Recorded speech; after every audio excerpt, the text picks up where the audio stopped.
Hello and welcome to this next episode and next interview in our Next Digital Decade series with me, David Sealey. I'm the Director of Strategy and Growth at CACI, and I've got with me today Ed Sewell, who is our Director of Data Strategy. Now, Ed is a fairly new hire to the business, so I'm excited to have him along, and we'll be talking about some of the trends he's seen and some advice that he would give to people preparing and planning data strategies at this time. So, Ed, why don't I just hand over to you to introduce yourself and your background, please? Thanks, David. Yes, I'm Ed Sewell, Director of Data Strategy at CACI. Relatively new to the business, having joined at the start of the year, but I've spent the best part of 20 years working in data strategy.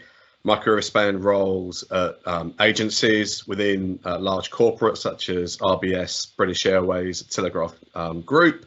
I've also worked for some large technology companies. What's been central to my career has been the value that organisations can drive from data, setting organisations off with the right data strategies, and then making sure that data is used effectively to drive business change and effectiveness in performance. Okay. And that's very much what I get involved in at CACI now. Brilliant. What was it that drew you over to CACI? What was it that made you want to come work with us? Yeah, that's a really good question. I've been a fan of CACI quite genuinely for most of my career, having worked with the organisation as a client. So my time at British Airways and at RBS and other roles prior to that, I've used the CACI products and worked with some of the great people at CACI. I've always been a real fan of the business. I've also been a competitor, so I've pitched quite frequently against CACI, sometimes won, often lost. So it's always been an organisation that I've been keen to keep an eye on. I'm now very proud to have joined. So yeah, enjoying my time so far. Yeah, good, and we're glad to have you on board. I think you've obviously had quite a career spanning both client side, agency side, and I'm wondering if you could perhaps elaborate on some of the changes you've seen in the industry during your career and what's been going on. It's a really interesting one looking back. I think there are a number of trends that I've seen, but actually also there's an awful lot of challenges that remain the same that I see now that I did see way back at the beginning. I think often what we talk about are things like the hype cycles that occur. So I went through the CRM phase in the early 2000s, then into what I'd call big data maybe about 10 years ago. And then more recently, we're talking about machine learning, robotics, and the way in which data science can start to drive organizations forward. But underneath that, the core challenges remain understanding what your data is, getting it prepared and ready, making sure it's accurate and clean, and then bringing the organization on board to really start leveraging it. And that's something that was a challenge 20 years ago. And I still think for a lot of organizations, it's the same now.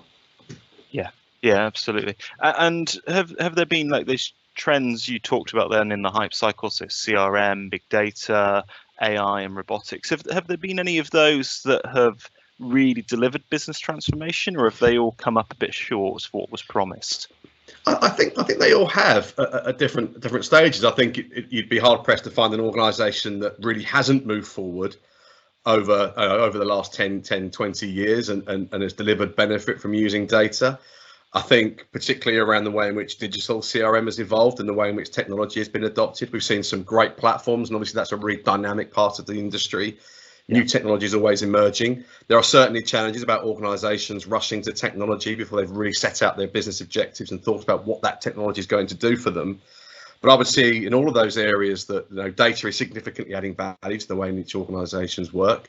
But as I'll touch on in a moment, I still think there are opportunities for organisations to do that stuff better. And that's really where I think we as an organisation and the sector as a whole can really start to drive additional value for organisations as we move forward. And we've already touched on the kind of the words of the moment, AI and machine learning and robotics.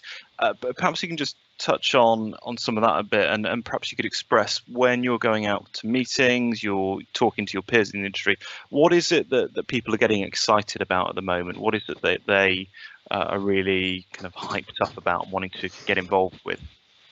I think there's always a vision that the data science and the analytics applications can really drive efficiency and effectiveness. And what I mean by that, a big part of that are elements of automation.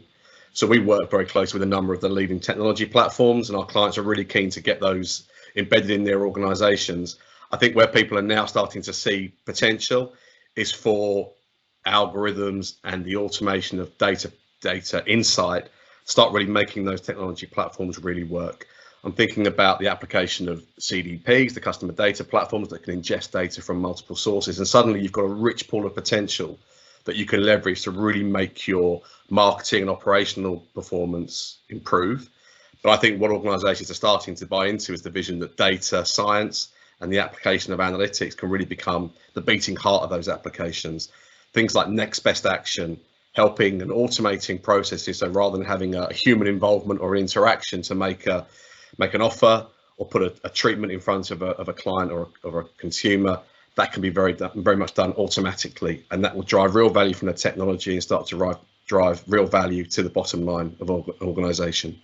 Yeah, and I guess with all of these trends that you're talking about, can they really do the job of delivering? Because if I kind of go back in my memory 10 years to pictures I saw at that time, some of this stuff like next best action was being promised 10 plus years ago and being able to do that, and yet the conversation hasn't really moved on. We're still just trying to do next best action. Why aren't we moving forward at the moment, Ed? Why aren't we getting there? I think that's an interesting one, and my view on that is that there was, I think, potentially 10 years ago, and in many cases still, a rush for organisations to try and head straight to what I would call the complex analytics. Right. And I think the fundamental value of data strategy, when it's implemented effectively, delivers, is it gives you that foundational layer.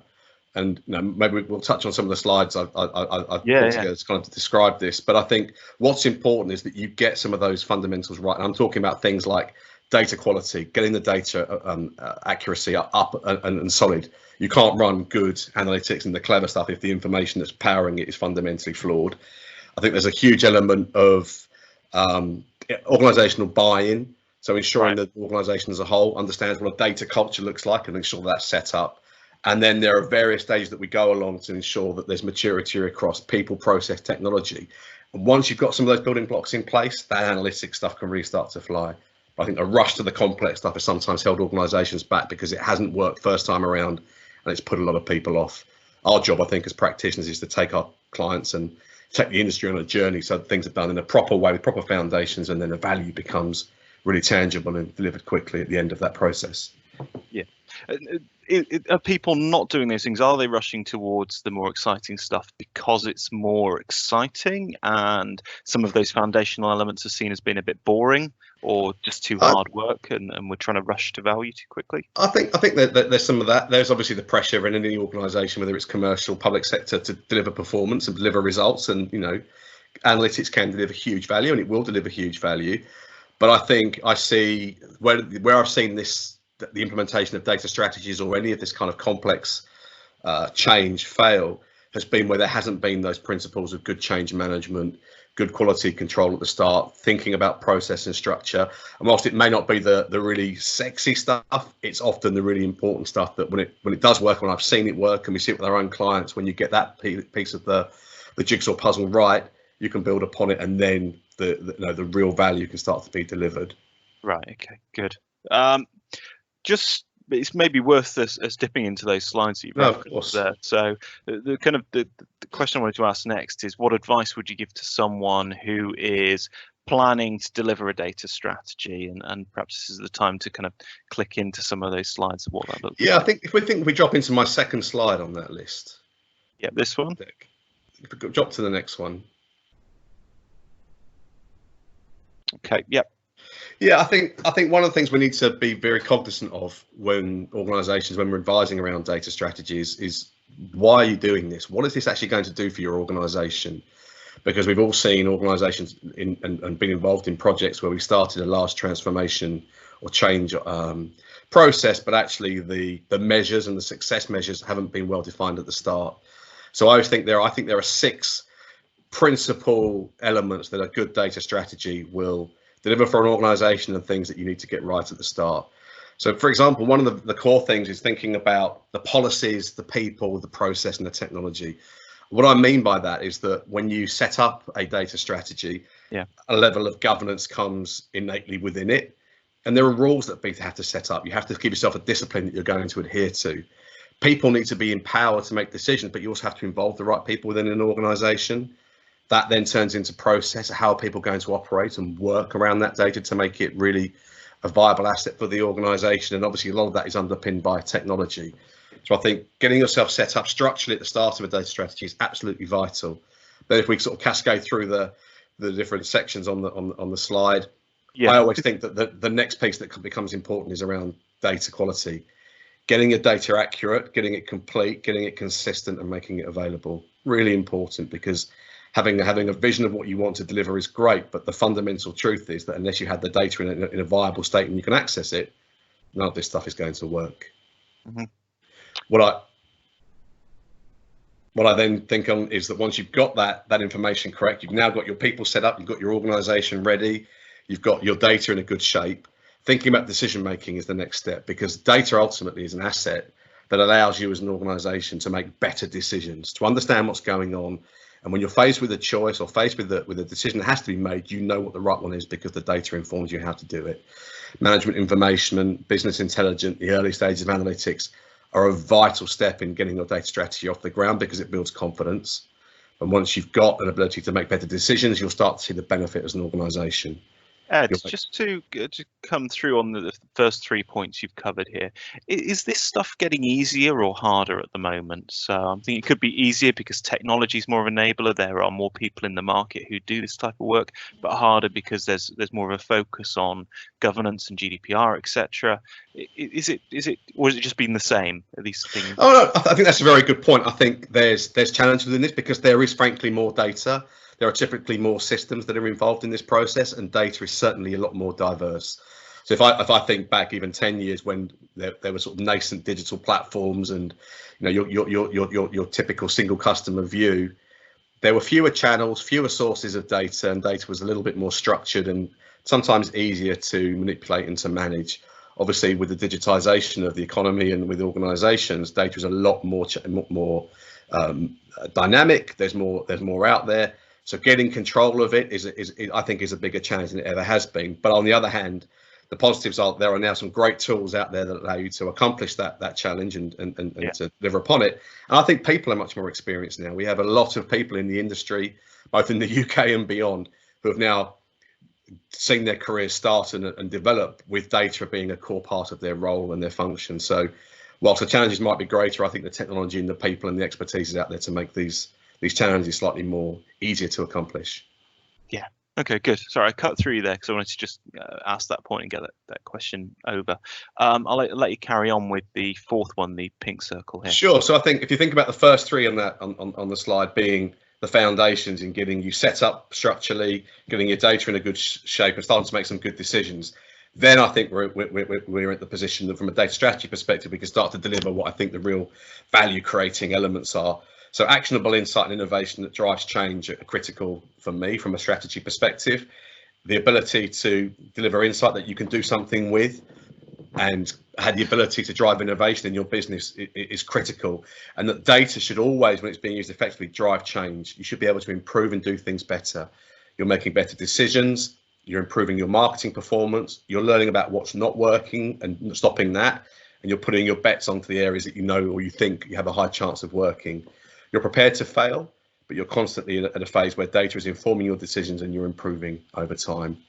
And I think once you've gone through that stage of maturity, the data can then really become a value proposition that's used to grow profitability. So whether you're in a public sector or a private sector role, whether you're driving better outcomes for citizens, or whether you're driving better profit for your organization through creating more client value, that data should be used to drive better decisioning in your marketing activity, better performance of your operations, so you're treating customers more effectively, and the insight you're generating should allow you to and will allow you to define new propositions, to go to market with new services and different services that are going to drive value for you. So if you like, the first three on there are setting you up. The next two are really where the value comes. The green one at the far right is an interesting one because it's almost the big stick behind all this stuff, which is around the governance. So yes, governance is critical. A huge value proposition I still think around data, and it was like this case long before GDPR, is that data can help you minimize risk. It can show you what your risks are. It can help you build controls to ensure that you improve them and you control them. But the last point is also really important. You embed trust and you build confidence. building confidence from your clients and your customers who come to you because they trust you to look after their data. But crucially as well, trust within your organization, because your people are a real huge asset in this. The people that deliver a data strategy are all the people across an organization. So if you can get them to trust what you're doing and have confidence in it, you'll have a much greater chance of success. There's so much to take out from this, and we will take this diagram and the other slides we use in a moment and put these into the blog post that we put alongside this video and interview. This whole point of data driving the value proposition and growing profitability, that has been the promise now for years in organizations. There's hundreds of books available in Amazon's business category about this, loads of HBR articles, e-consultancy articles, loads of stuff being written about this, yet organizations are still struggling to wrap their heads around on delivering it. And I think these 6 points, if people get these right, will be crucial for delivery. We have seen some organizations, though, probably outliers rather than the norm, who made quite a tough decision under GDPR, which was to almost ditch their databases, particularly customer data, entirely because it carried too much risk.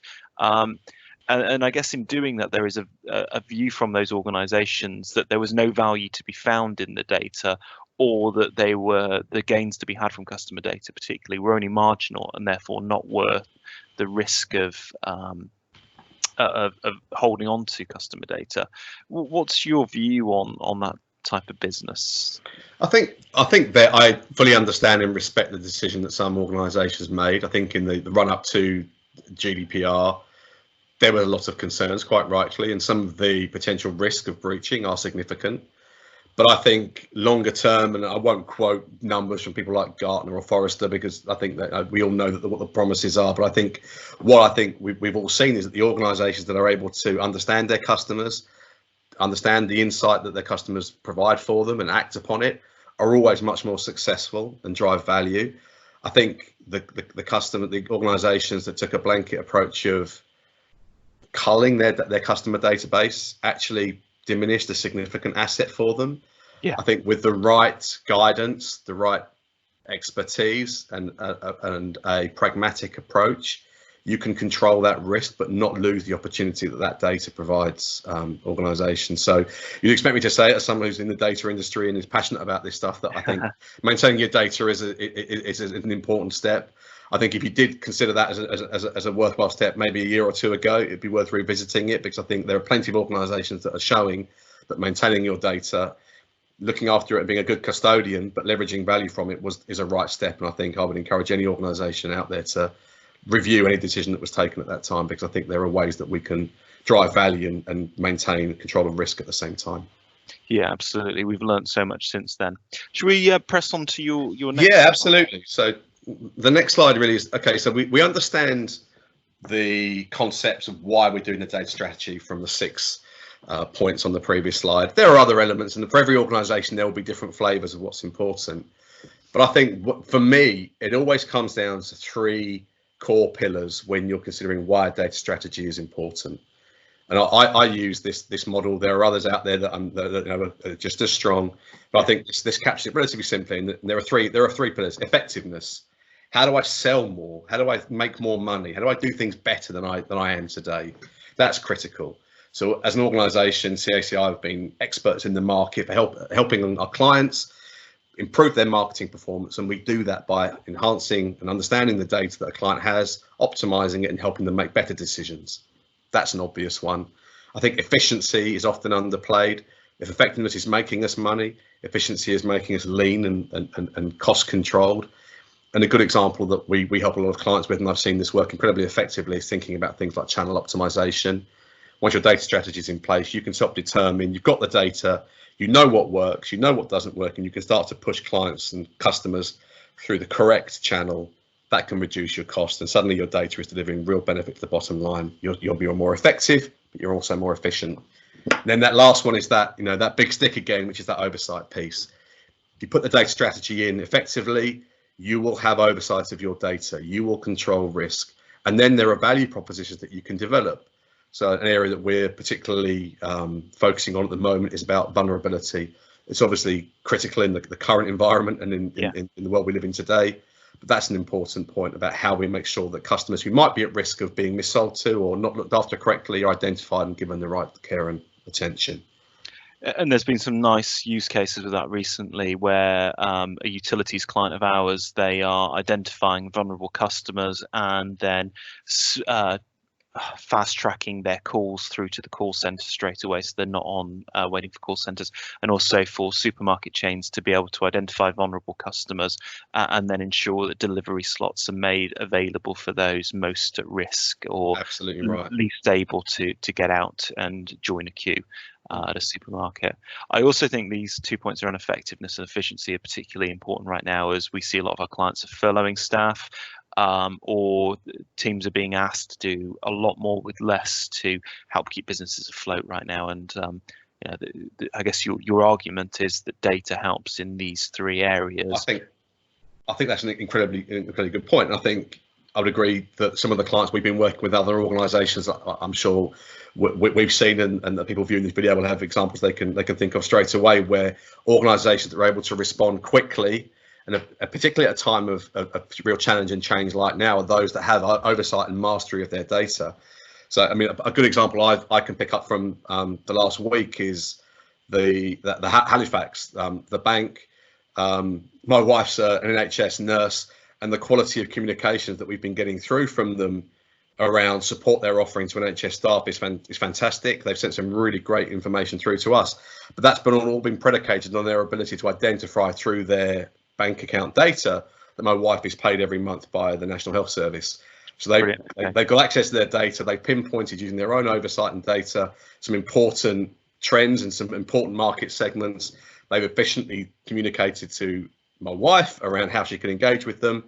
It's been done in a highly compliant way, and what it will do is make them much more effective and efficient as a business, because they've opened the channel up that's especially for NHS workers. So I've seen it work effectively, and whoever the lead is on the data strategy at Halifax, hats off to you, because you've done a fantastic job on that one. Returning slightly to the conversation around data strategy, when we're looking at these three business benefits in front of us here, do I need to, as a business leader, pick one of those, or can I chase all three routes effectively, or should I just I guess work out what my benefits I want from each of those areas is going to be and expect benefits in each area? I think that's a fantastic question. If we drop onto the next slide, yep, give us some ammunition to respond to that one. Now, my view is that ultimately to develop your strategy as a holistic asset for the organisation, you need to consider all three. But I think if we're pragmatic and we're aware of the way in which business challenges are different in every organisation, there will be some that are more important than others. So I don't think that ultimately there is a hierarchy or an order in which they should be approached. My one caveat would be that efficiency and oversight often needs to be in place before you can do the really effective stuff. Right. But I think if we talk through some of the 9 policies that I've got here, the 9 principles of a good data strategy, you'll see that there are 3 under each of these kind of efficiency, effectiveness, oversight groupings. And I think, for some organisations, some will be more important than others, but I think ultimately you need to consider all of them for the data strategy to be a real holistic benefit to your organisation. So when I talked earlier about what's important in developing a data strategy, I talked on that earlier slide around the need to set up your people, process and technology, but what was core within that are policies. Now, policies sound a little bit strict potentially, but they are good rules that you can live by to make your organisation, your data strategy really come to life. Okay. And I think they really help to deliver what I would call a data culture, where an organisation embraces its data and makes value really deliver from it. Yeah, is this something often then that's overlooked, the idea and concept that, as well as sorting out my technology, getting good data, hiring good people, I actually need to shape the culture of my business around data that's outside of the immediate data science or database management teams? I think absolutely. I think I've mentioned, if we go across to the oversight column on that slide and look at the second line, yeah, I think from an oversight perspective, one of the most critical pieces that's overlooked is that empowerment of people to protect data, understand, trust and utilize it. I think it's an interesting one, because when we talk about the benefits of a data strategy, and I mentioned earlier some of the big research organizations that publish reports, and you'll hear about large improvements in stock market value or in profitability. One of the ones that I think is underplayed often is around staff productivity and effectiveness. And what comes under that is around staff retention. So I think in the modern world, we all know that most of us and most employees want to learn, they want to improve, they want the opportunity to innovate, and organisations want to keep their best people and attract and retain new ones. And when I think in the modern workplace, data sits at the real heart of that. Data is the tool that allows our employees to learn, to be expressive, to innovate, to create value, and then to demonstrate that what they're creating actually works. And I've seen that a really good quotation I did see was that from Gartner, who published a report that's saying organisations that are data literate, that have a good data strategy, have staff who are 8 times more productive. So though we think about the big picture, the profits and the bottom line in the stock market price, staff engagement is really important, and data can be a big part of ensuring that works effectively. And I can't remember the actual multiplier, but there was research done where it showed that employees of organisations that delivered a good customer experience was so much happier in their jobs. And I guess that comes from completely not delivering bad news to clients all the time and not taking customer complaints. If you provide a good experience and you've got the right data at your fingertips to provide that experience, then you're going to be happier, right? And you're going to be more productive. Absolutely right. We all want to work, and hopefully most of us do. I think we certainly do work for organisations that value data and give us the chance to use the right information to make better decisions and become a more effective business. And I think whatever sector you're in, I think if you can do that, you'll get the benefits of better efficiency, better effectiveness, less risk. But I think actually you'll have a much more engaged and happy workforce, and that will make you more effective in the long run. Yeah, and we'll again put this diagram onto the blog post so people can read all of these points in their own time. But quite a few of them lean into this idea of data democratization, so allowing people within a company to have access to the data they need for their jobs. So there's this kind of historic view that if I wanted to get hold of a list of data or a report, I need to submit a request to a specific team, and then they assess my request. It goes into a backlog of projects, and eventually weeks after I needed the data, I get churned out a CSV or a spreadsheet of data that's by that point out of date or potentially wrong, so I've not had any QA process. How does this idea of data democratization play into this point around data culture? I think it's absolutely critical. I think you touched on a really great point there, in that, you know, I think we talked at the start of the conversation around what's changed in data and data strategy over my career. I think that point around the challenges of getting to data, accessing it, being able to use and do what you need to do with it is still a challenge. It's one of the themes in that, yes, many organisations have made some great steps forward, but some of those fundamental principles about access to data are critical. Under my efficiency point there, the second section is around the ability to access, extract, add, change, or remove data whenever you want or need to. It's exactly that point. I think I can think of organisations now, one in particular in the public sector we're working with, that are absolutely critical in the response to the COVID-19 crisis. And one of the things that's really going to power their ability to respond to it is being able to access the data that they need to put it into their frontline staff, and then allow their staff to make the right decisions upon it. Yep. So again, that democratization of data, absolutely critical. And I think everything that this data culture and this data strategy vision that we're presenting is designed to make that a reality for organizations. Ed, I'll just come on to your last slide then. So talk us through this one. I wasn't quite sure what to make of this when I first saw it. Oh, it's this is just a model at the end of it. So if we think back to those to where we started, we talked about bedding everything around business goals. So that sits in the middle. Now, around the outside of that, I've talked about 3 core principles: oversight, effectiveness, and efficiency. So this is my model for a data strategy. So I think under those 3 strategic targets that we've got, and with business goals at the centre, there are 9 principles that we need to take into account. And these map very much to the list of 9 points on the previous slide. So when we think about oversight, we think about our ability, traceability. Can we find the data? Accountability, who has ownership of data, who's allowed to use it, and compliance, are we legally and governmentally doing the right things with data? Right, if I'm advising a client to create a data strategy, from an oversight perspective, think about those 3 things. From an efficiency perspective, think about data quality. Think about the processes and rules you're going to put in place to manage your data. Who's allowed to do what with data? How do you bring data across in different systems? What does your architecture look like? And then think about your technology.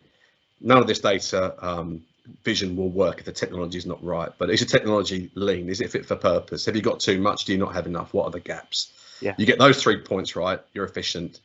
And then on effectiveness, are you measuring the right things? Can you learn? Are things really working? Can you learn more new things about your organization and about working? What insights out there? And then innovate, put that data to use. And if you do that, you'll become more effective. So that's my sort of simplistic vision about how a data strategy can be realized for an organization. And I think there are plenty of good models out there, but I think this one worked pretty well. And I think it's one that we'll certainly be talking about more moving forward. And you've got this nice quote to finish on. Yeah, I thought I'd start with finish with something a little bit different. And for those of you who know, W. Edwards Deming is kind of known as the first data scientist. There are various claims to the crown, but he was the guy I think who was very innovative in building out the approach to building out censuses, which are obviously pretty critical to CACI given our history. But he was also absolutely critical in the 70s and 80s in turning around the Ford Motor Company, and he did it all using data. And this is at the time when we didn't have anything like the computing power we've got now. So if he could do it, we can definitely do it. And it was all about just knowledge. Data ultimately is, without being too cheesy, knowledge is power. Data is the power that allows you to make the right decision. So his thing was, it's not enough to just do your best. You must know what to do. And the way you know what to do is that you look at the data. And I think you get this data strategy sorted, organizations, and he obviously proved it, will be in a much better place moving forward. And obviously we're here to support them on that journey.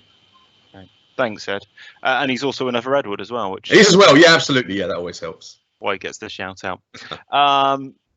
That's been super informative, and I hope that the people watching this will get a lot from this. We're going to put all of these notes into the blog post that goes alongside this video, and I'd encourage people to look back at the other videos we've done so far, one with Faye Deneen on digital marketing, one with John Eade on technology, and one with Gareth Ballard from Braze on customer communications. And I think this series of 4 videos, they've all got so much insight. We're also going to be taking all the insight from this video and the other 3 as well and putting them into a white paper that will be circulating in due course.